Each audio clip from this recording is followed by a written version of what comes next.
આજની ધર્મકથા. પ્રણામ. મુનિ સુવ્રત સ્વામી ભગવાન એમના 5 ભવની કથા અને સમ્યક દર્શન પામ્યાનો સૌથી પ્રથમ ભવ શિવકેતુનો. એ શિવકેતુના ભવની કથાની ગઈકાલે આપણે શરૂઆત કરી છે. ગઈકાલ સુધી આપણે જોયું કે એ બ્રાહ્મણ કુળમાં જન્મેલ બાળક, એમના પિતા જ અધ્યયન કરાવતા હતા બધાને, વિશ્વભૂતિ. બધા બાળકો ભેગો એ પણ ભણે. બધા બાળકો પ્રત્યે એમના માતા પિતાને જેટલો સ્નેહ શિવકેતુના, એના કરતાં કંઈક અધિક દ્વેષ માતા પિતાને શિવકેતુ પ્રત્યે હતો. આ એક દુઃખ હતું જીવનમાં. તો બીજી બાજુ એક સુખ પણ હતું કે બાળકોનો નેતા હતો, બાળકોનો બહુ જ માનીતો વ્યક્તિ હતો, બાળક હતો, વિદ્યાર્થી હતો. આ એક અવઢવ છે જીવનની. આપણને ઘણીવાર ન સમજાય કે આપણે પુણ્યશાળી છીએ કે આપણા પાપનો ઉદય છે.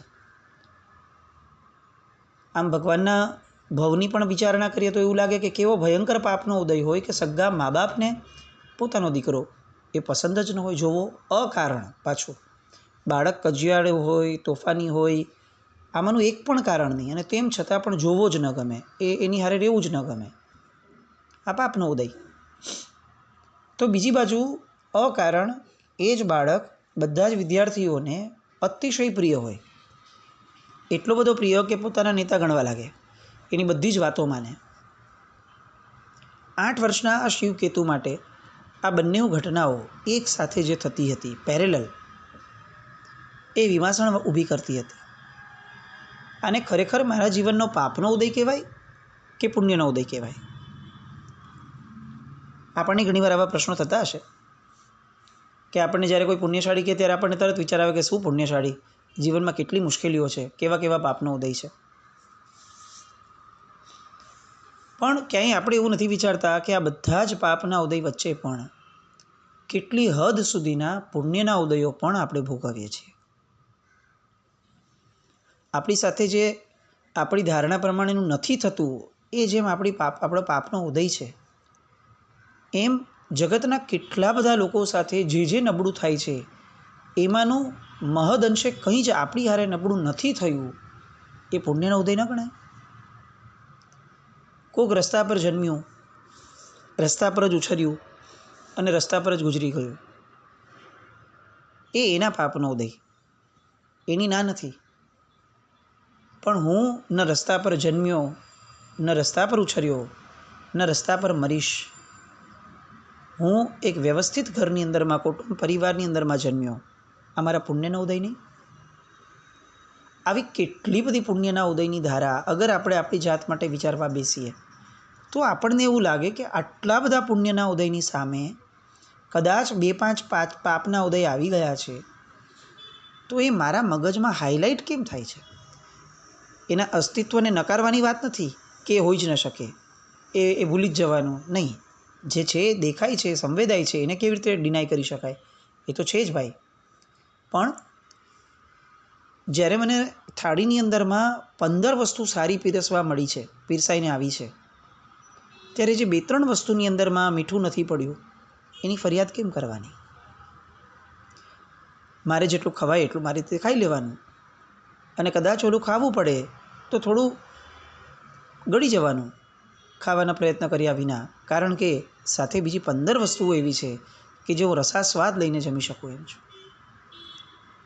It's all psychology. પન્યાસી મહારાજ હંમેશા એવું કહેતા કે કર્મનો બંધ અને કર્મની નિર્જરા, એ બંને અંતે તો આપણા મગજમાં જ છે. આપણે મગજથી એને દુઃખ ધારી લઈએ તો એ દુઃખ છે, અને મગજથી સુખ ધારીએ તો એ સુખ છે. It's all in mind. અહીંયા શિવકેતુ એ આ અવઢવની અંદર, દ્વંદ્વની અંદરમાં 8 વર્ષની ઉંમર છે, કોઈ છતાંય ઉંમર કરતાં ઘણો પરિપક્વ છે, પણ આ એક વિમાસણ સતત એના મનમાં રહ્યા કરતી હોય છે. આવી પરિસ્થિતિની અંદરમાં એક ઘટના બને છે. એ એકવાર પાઠશાળા જવા માટે નીકળ્યો હોય છે. હજી તો દ્વાર પર પહોંચે એની પહેલાં અચાનક જોર જોરથી બાળકોનો અવાજ સંભળાય છે, મારો મારો. પેલા સેવડાને મારો, અરે દોડો, ઝટ કરો, ક્યાંક છટકી ન જાય, હારો અહીં બેઠો બેઠો કંઈક ગણગણે છે, નક્કી કંઈક મંત્રો ભણતો હશે, મારો મારો. આવું બધા બાળકોનું બોલવાનું એ આ શિવકેતુને સંભળાવ્યું. અને એને દેખાયું કે બટુક બાળકોનું એક મોટું ટોળું હાથમાં જે આવ્યું તે લઈને બૂમો પાડતું ને ધાંધલ મચાવતું દોડે છે. કોકના હાથમાં પથ્થર હતો અને કોકના હાથમાં ઢીખાડા હતા, કોકને ઈંટના રોડા લીધા હતા અને કોઈકે લાકડીઓ લીધી હતી. જે હાથમાં ચડ્યું તે લીધું અને બધા બટુકો દોડતા હતા. કઈ દિશા તરફ દોડતા હતા એ દિશા તરફ ધ્યાન કરતાં ખબર પડી કે અચ્છા, આ બધાના નિશાનમાં સામે બિરાજેલા એક જૈન સાધુ હતા. સાધુજનને જોઈને વિફરેલા બ્રાહ્મણ બટુકો એમની આંખમાંથી જાણે આગ વરસવા માંડી હોય અને આ સાધુને ગમે તેમ કરીને રફે દફે કરી નાખો એવા આશય સાથે બધા જ દોડતા હતા. મૂળ મુદ્દો એવો હતો કે આ રાજપુરોહિત વિશ્વભૂતિની પાઠશાળાના બટુકો એ ફરવા નીકળ્યા હતા. એમને એમ થયું કે નગરના ઉપવન વગેરેમાં જશું, થોડું ફરશું, રમશું અને આનંદ માણશું. અને એ બધાનો નાયક હતો શિવકેતુ. પણ શિવકેતુ હજી પહોંચ્યો ન હતો. ત્યાં આ બધા જ ઉપવનના પ્રાંગણમાં જે ઘટાદાર અશોક વૃક્ષ હતું એના એ દિશા તરફ આગળ વધ્યા અને ત્યાં અચાનક જ એમની નજર એ વૃક્ષની છાયા તળે સાફ સુથરા ઓટલા ઉપર બેઠેલા એક મુનિરાજ તરફ ગઈ, જે શાસ્ત્રોનો સ્વાધ્યાય મધુર અને ઊંચા સ્વરે કરી રહ્યા હતા. હવે આ બધા જ બટુક બાળકો બ્રાહ્મણો, એમને ગળથૂતીથી સંસ્કાર મળ્યા હતા કે જૈનો નાસ્તિક છે, જૈનો હલકા છે, જૈનો બ્રાહ્મણોના શત્રુ છે. જો આ લોકો દેખાય તો એમને દીઠા ન મૂકવા, જ્યાં મળે ત્યાં ઢીબી નાખવા. આવા બાળપણથી એમને સંસ્કાર મળ્યા હતા. કેવું કુમળું માનસ હોય બાળકોનું, એ વિચારવામાં પણ એ લોકોની ક્ષમતા ન ઊભી થાય કે કેમ એવું, શત્રુ કેમ થયા. હવે આ તો ચાલો બધું ભણ્યા, પણ આ તો શાંત બેઠા છે, એને કેમ આપણે ઢીબેડી નાખવાના, એનો શું વાંક ગુનો. આવું એ બાળકના માનસપટ ઉપર ઝબૂકે પણ નહીં. કારણ કે એ એવી કોરી પાટી છે કે એની પર જે લખો એ બધું જ સાર્થક થતું જાય.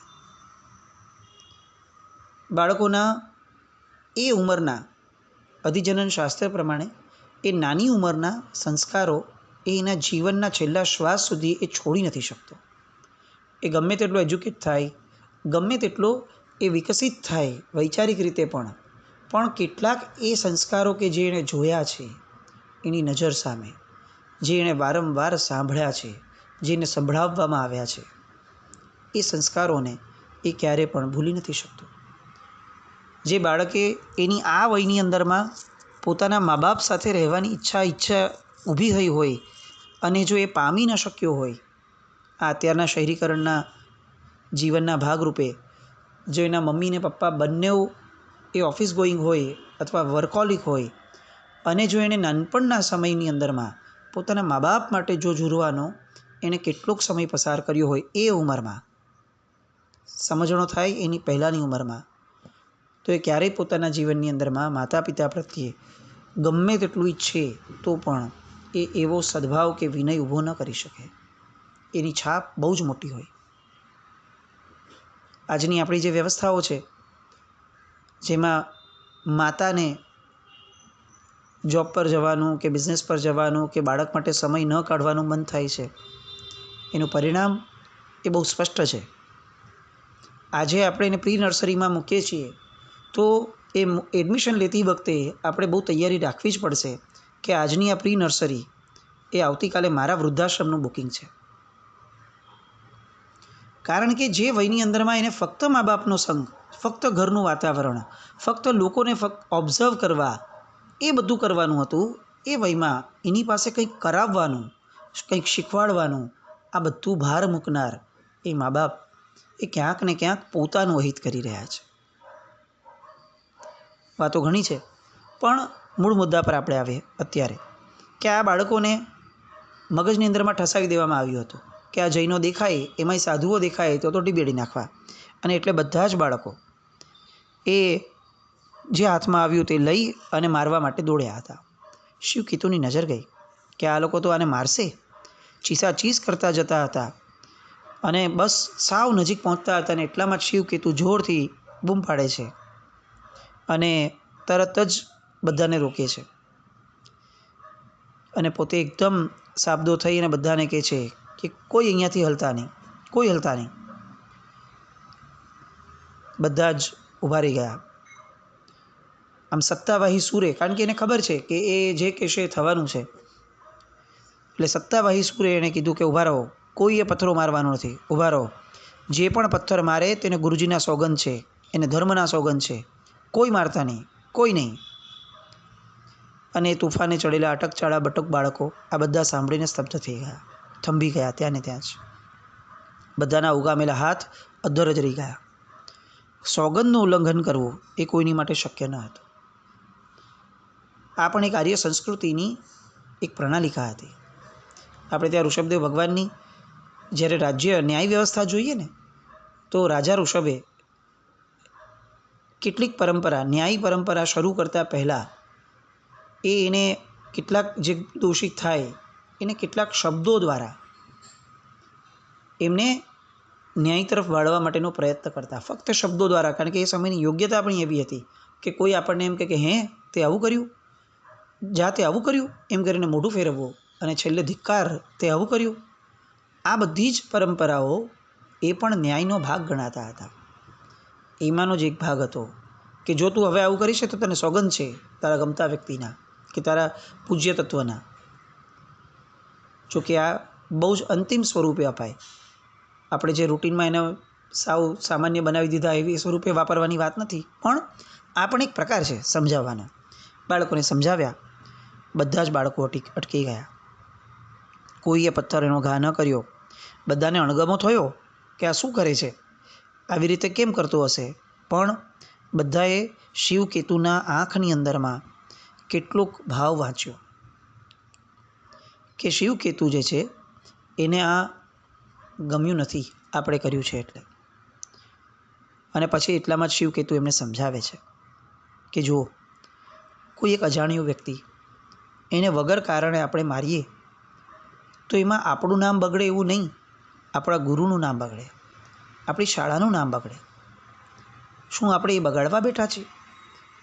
જે આપણી પર ઉપકાર કરે છે એવા તત્વોનું નામ બગાડવા આપણે જન્મ્યા છીએ? અને બધા ના પાડે છે કે ના ના, એવું તો નથી કરવું. એટલે બધાને કહે છે કે ચાલો આપણે બધા પાછા ઘરે જઈએ. એ ભલે અહીંયા બેઠા, આપણે અહીંયા રહીને શું કામ છે, એમને એમની રીતે રહેવા દો. અને ભોળા બટુકોએ પોતાના મને પણ પોતાના નેતાની વાત માની લીધી. બધા જ ઘર તરફ ગયા. ઘર તરફ જવામાં આગળ નેતૃત્વમાં હતા શિવકેતુ. એને ડર હતો કે હું ઘરે જઈશ ત્યાં સુધીમાં પાછું આ લોકો કોઈ અહીંયા આવીને હેરાન તો નહીં કરે ને સાધુ ભગવંતોને. પણ છતાં એને એક વિશ્વાસ બી હતો કે ના ના, આ લોકો મારી વાતને ઉલ્લંઘતા નથી. આ બધી વિચારધારાઓમાં શિવકેતુ એ ઘર તરફ પાછા ફર્યા. પણ ક્યાંક ને ક્યાંક એક ઘટના એવી બની હતી આંતરમનની અંદરમાં કે જે હવે કંઈક અલગ દિશા આપતી હતી. ઘટના એવી હતી કે જ્યારથી એમણે પેલા સાધુ ભગવંતને જોયા હતા ત્યારથી એમનું મન એ સાધુ ભગવંત તરફ પૂર્ણ અકારણે, કોઈ જ પણ કારણ વગર આકર્ષાયા કરતું હતું. આ બધી ઘટનાઓ ચાલે છે, મનમાં ભય છે કે આ લોકો પાછા વહી જશે, મનમાં વિશ્વાસ બી છે કે આ લોકો નહીં જાય. આ બધી વિચારણા હેઠળ બેક ઓફ માઇન્ડ એ મહાત્મા કેટલા સરસ લાગતા હતા એનું સતત રટણ બેક ઓફ માઇન્ડ અચાનકથી શરૂ થયું. અને મન વિચારે ચડ્યું. કેવી નયન અભિરામ મુદ્રા હતી એમની, કેવું તેજસ્વી મુખ હતું એમનું, કેવું પ્રસન્ન વદન હતું એમનું, એમનો સ્વર કેટલો મીઠો લાગતો હતો. કોઈક વેદ ગાન કરતા હોય તો કર્ણપ્રિય કેવું લાગે, એના કરતાં તો કંઈક કર્ણપ્રિય એ એમના સ્વરો લાગતા હતા. કંઈ પણ હોય, પણ એમને જોતી વખતે જ મારા હૈયામાં કંઈક ટાઢક પડેલી. આવી શાતા તો મેં ક્યારેય પામી નથી મારા આજ સુધીના જીવનમાં. તો હું આવી શાતા પામવા માટે ફરીથી ત્યાં જાઉં? ના, પણ ત્યાં જઈશ તો આપણને તો જે શીખવાડવામાં આવ્યું છે એ પ્રમાણે એ તો આપણો શત્રુ છે. પાછું મન દ્વિધામાં આવે કે ના, પણ મને ખેંચાણ થાય છે, હું જઈ તો શું વાંધો છે, થોડીક વાર બેસીશ, મને બહુ શાંતિ મળે છે એમની પાસે જઈને. આ બધી જ અવઢવમાં એમનું મન ચાલવા લાગ્યું. આ દેખાડે છે કે પૂર્વનો કોઈક સંસ્કાર એ એના મનની અંદરમાં હવે ધીરે ધીરે ઉદ્દીપ્ત થવાનું શરૂ કરવા લાગ્યો હતો. જન્માંતરીય સાધના ક્યારેય નિષ્ફળ નથી જતી અને આ વસ્તુ આપણે પણ સમજવાની છે. આ દેવગુરુ ધર્મના જેટલા પણ યોગો અને ક્રિયાઓ અને આલંબનો આપણને કહેવામાં આવ્યા છે એ બધા જ વારંવાર કરીએ જ રાખવા માટે નથી. એ કરતાં કરતાં વિચારણા કરવા માટે છે, શાંત ચિત્તે કરવા માટે છે, જેટલું થાય એટલું કરવાનું, પણ કરતી વખતે વિચારણા કરવા માટે છે કે ક્યાંક મને આકર્ષે છે, ક્યાંક આવો યોગ મેં પૂર્વભૂમાં સેવ્યો હોય એવું મને લાગે છે. આ પરમાત્માના દર્શન કરતી વખતે હું વિચારું કે મેં આવો કંઈક જોયો છે, આવો આકાર અનંત ભવો કર્યા છે. અનંત ભવોમાં ક્યાંક તો મેં સંસ્કાર પાડ્યો હશે ને કે આ કંઈક ગમે છે મને, અકારણ ગમે. એ જન્માંતરીય સાધના. અને એવી જન્માંતરીય સાધના શોધવા માટે આટલા બધા યોગો આપણી સામે મૂક્યા છે. એ બધા જ યોગો સેવવા માટે આપણી સામે નથી મૂક્યા કે કોઈ પણ ભોગે કરવાનો, બસ શરીરની તાકાત હોય ન હોય, મનની અનુકૂળતા હોય ન હોય, પ્રસન્નતા હોય ન હોય, બસ કરવાનું એટલે કરવાનું જ. આવું નહીં. જન્માંતરીય સાધના કઈ છે, કોની, એ કેવી રીતે ખબર પડે? એટલે બધા ઓપ્શન સામે મૂક્યા કે લો આ બધી વાનગીઓ છે, એમાંથી તમને જે ભાવે ને એ તમે વાપરજો. આપણી તકલીફ એ થવા લાગી કે આપણે મને ભાવશે શું એ વિચારણા કર્યા વગર બધું જ ખાવા લાગ્યા. અને એટલું બધું ખાવું છે કે હવે મને કયું ભાવે છે વિચારવાનો સમય પણ આપણે નથી કાઢતા. આ પણ વિચારણીય છે. જન્માંતરીય સાધનાઓના બળે હવે આ શિવકેતુના ભવની અંદરમાં આ શિવકેતુને એક એવી દિશા મળે છે કે જે દિશા એની આખીને આખી દશાને અને એની ભવ અટવીની ભવ પરંપરાની દિશાને એક બહુ મોટો વળાંક આપે છે. અને એ વળાંક ત્યારે મળે છે કે જ્યારે એ ચોરી છૂપે પણ આવા વિચારોના કારણે એ મહાત્મા પાસે ફરીથી જાય છે. અને જાય છે એક ફાળ સાથે જાય છે કે મહાત્માએ તો જોયું હતું કે અમે બધા મારવા આવતા હતા, તો ક્યાંક મારી પર ગુસ્સે નહીં થાય ને. આવો પણ વિચાર 8 વર્ષનું બાળક છે. બાળ સહજ કેટલીક વિચારણા, કેટલાક ભય આવે છે, એ બધા આવતા હતા. હવે એ સ્વાધ્યાય મગ્ન મુનિ ભગવંતની સામે બેઠેલા આ શિવકેતુની સાથે શું થાય છે એ સમજવા આવતીકાલે ફરીથી મળીએ. બાકી ગઈકાલે એક વિચાર વહેતો મૂક્યો હતો, સામાન્ય રીતે એની થોડીક નાનકડી વાત. ઘણા બધા આયામો છે. ધર્મકથા અને સૂત્રાર્થ રહસ્યોને ટાઈપ કરીને પણ લખી શકાય એમ છે, અને એ પણ કરવાનું થશે જ. એવું નથી કે ફક્ત પેપર ઉપર લખીને જ આપણે આમાં આગળ વધવું છે, પણ એક વિચાર વર્ષોથી જ્યારે જ્યારે પરમાત્માના શાસનની પરિસ્થિતિ જોઈએ ત્યારે વર્ષોથી આ સામાજિક આપણે ત્યાં જે બદલાવ આવ્યો છે એને જોઈને જન્મતો કે રિટાયર થયેલ વ્યક્તિઓ, માતા પિતા, એ લોકો પાસે ટેકનિકલી કંઈક જો પ્રવૃત્તિ નહીં હોય તો જે લોકોને પ્રવૃત્તિની જ આદત પડી છે એ લોકો વગર પ્રવૃત્તિએ નિવૃત્તિને માણી નહીં શકે. એ નિવૃત્તિમાં પણ કંઈક એવી પ્રવૃત્તિ શોધવા પ્રયત્ન કરશે કે જે પ્રવૃત્તિ કદાચ સ્વજનો માટે, ઘરમાં રહેતા વ્યક્તિઓ માટે એ ક્યાંક કેટલીક નબળો પણ ભાવ ઊભો કરી શકે. આજની આપણી ઘરોની પરિસ્થિતિની અંદરમાં વડીલો એ બહુ અલગ સ્થાન ભોગવે છે. આજથી 20-25 વર્ષ પહેલાં જે ભોગવતા હતા એના કરતાં કંઈક અલગ બી છે. આપણે બહુ ભાગ્યશાળી છીએ જૈનો કે આપણા ઘરોમાં લગભગ આવું નથી થતું. પણ ક્યાંક આવું ન થાય એ માટે પણ કેટલીક શુભ પ્રવૃત્તિઓને એવી રીતે પકડી રાખીએ કે જે આપણને અંતર્મુખ થવા તરફ, આપણી પોતાની જાત સાથે રહેવા તરફ, અનાયાસે પણ આપણા મગજને કંઈક ખોરાક આપવા તરફ લઈ જાય. આવી પ્રવૃત્તિઓ હોવી જ જોઈએ. ઘણા વર્ષોથી આ વાતો મહાત્માઓ સાથે કે બીજા સુજ્ઞ વ્યક્તિઓ સાથે ચર્ચાય ત્યારે એમ લાગે કે આપણે આપણા પરિવારોમાં કેમ વડીલો માટે કંઈ વિચારતા જ નથી. વડીલો માટે આખા દિવસની પ્રક્રિયા શું છે? એ ઘરે બેસ્યા હોય તો શું કરશે? નવી આવનારી વહુ એ કંઈક અલગ વિચારધારા લઈને આવેલી છે. હવે એ તો એવું શિક્ષણ જ લઈને આવી છે કે એને બધું ખૂંચશે. અને એમાં પણ જો કંઈક એવી પ્રવૃત્તિ થાય કે જે એને અપ્રિય હોય અને એ વારંવાર થાય તો પરિણામો કેવા માઠા આવશે. એના કરતાં આપણે ત્યાં પરમાત્માના શાસનમાં વડીલો માટે કોઈ પ્રવૃત્તિ કેમ ન શોધાય કે જે ઘરે જ બેસીને થતી હોય, જે એમને ઉંમરના તકાજા રૂપે જ થતી હોય, અને તેમ છતાં એમના મનને બહુ જ પવિત્ર અને બહુ જ અંતિમ સમયની આરાધના માટેની પાત્રતા ઊભી કરવા માટેનું એ ઘડતર થાય, એવી કંઈક પ્રવૃત્તિઓ કેમ ન અપાતી હોય. અને આ વિચારધારાને પણ આવરીને આ એક પ્રયોગ કરવાનું મન થયું કે જો આપણે ત્યાં આવા વડીલો ઘરમાં હોય કે જેમને ગુજરાતી આવડતું જ હશે, એ બધા જ વડીલો, એટલે એમાંના જે વડીલોને એમ લાગે છે કે ના મારે સમય કાઢવો છે અને મારે કંઈક સ્વાધ્યાય કરવો છે, તો આ લગભગ 1100 જેટલી ધર્મકથા, 125 જેટલા સૂત્રાર્થ રહસ્યો, આમ જોવા જઈએ તો બહુ ભગીરથ કાર્ય છે. બધું મળીને 22 મિનિટ કે 23 મિનિટની એવરેજ સાથે આપણે પકડીએ તો લગભગ 27,000-28,000 જેટલી મિનિટો એને આપણે કાગળમાં ઉતારવાની છે. કામ બહુ મોટું છે, પણ કદાચ શ્રોતાઓનો વર્ગ પણ બહુ મોટો છે. આવી રીતે નિવૃત્તિના સમયમાં સ્વાધ્યાય દ્વારા આ બધા મહાપુરુષોને યાદ કરવા દ્વારા મનની અંદર સંસ્કાર પાડવા ઈચ્છુક એવો વર્ગ પણ ઘણો મોટો છે. અલબત્ત આપણી તૈયારી એ પણ છે, જે થતી જ હોય છે સાઈડ બાય સાઈડ, કે આપણે એને ટાઈપ કરાવડાવી લઈએ, ઓડિયો ટુ ટેક્સ્ટમાં જઈએ.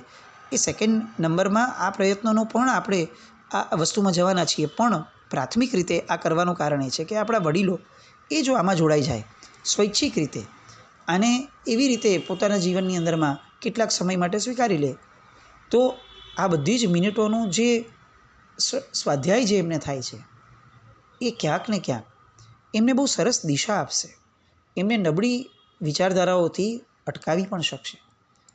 આ એક બહુ સાહજિક વિચાર છે, કોઈ સ્વાર્થ પ્રેરિત છે એવું તો ક્યાંય નથી, પણ આવો એક ભાવ છે કે જે વડીલોને એવું લાગે કે અમારા ગુજરાતીમાં અક્ષર સારા છે, અથવા એમને એવું લાગે કે અમારા પરિચિતો છે કે જે લોકોના અક્ષરો સારા છે, ભલે ધર્મકથા ન સાંભળતા હોય, પણ આવા કંઈક વડીલોને જો આપણે ભેગા કરીએ અને એમની અનુકૂળતા પ્રમાણે, આજે 10 જ મિનિટ લખવું છે ભાઈ, આજે 1 જ કલાક લખવું છે, જેમ જેમ રંગ ચડે એમ રંગ ચડાવાય, આવી કંઈક રીતે ઓડિયોને થોડો સ્લો કરી અને જો લખાવવાનો પ્રયત્ન કરીએ તો એ લખાઈ જશે.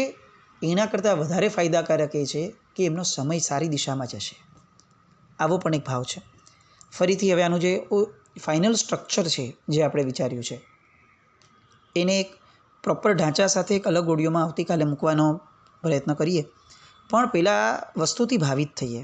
આ કોઈ બર્ડન નથી, આ કોઈ કમ્પલ્શન નથી, એ વિચારધારાથી એને કંઈક સીવીએ, એવી શુભ મંગલ કામના સાથે. જીના જ્ઞાવૃત કંઈ પણ બોલાય તો મિચ્છામિ દુક્કડમ. જૈનમ જયતિ શાસન.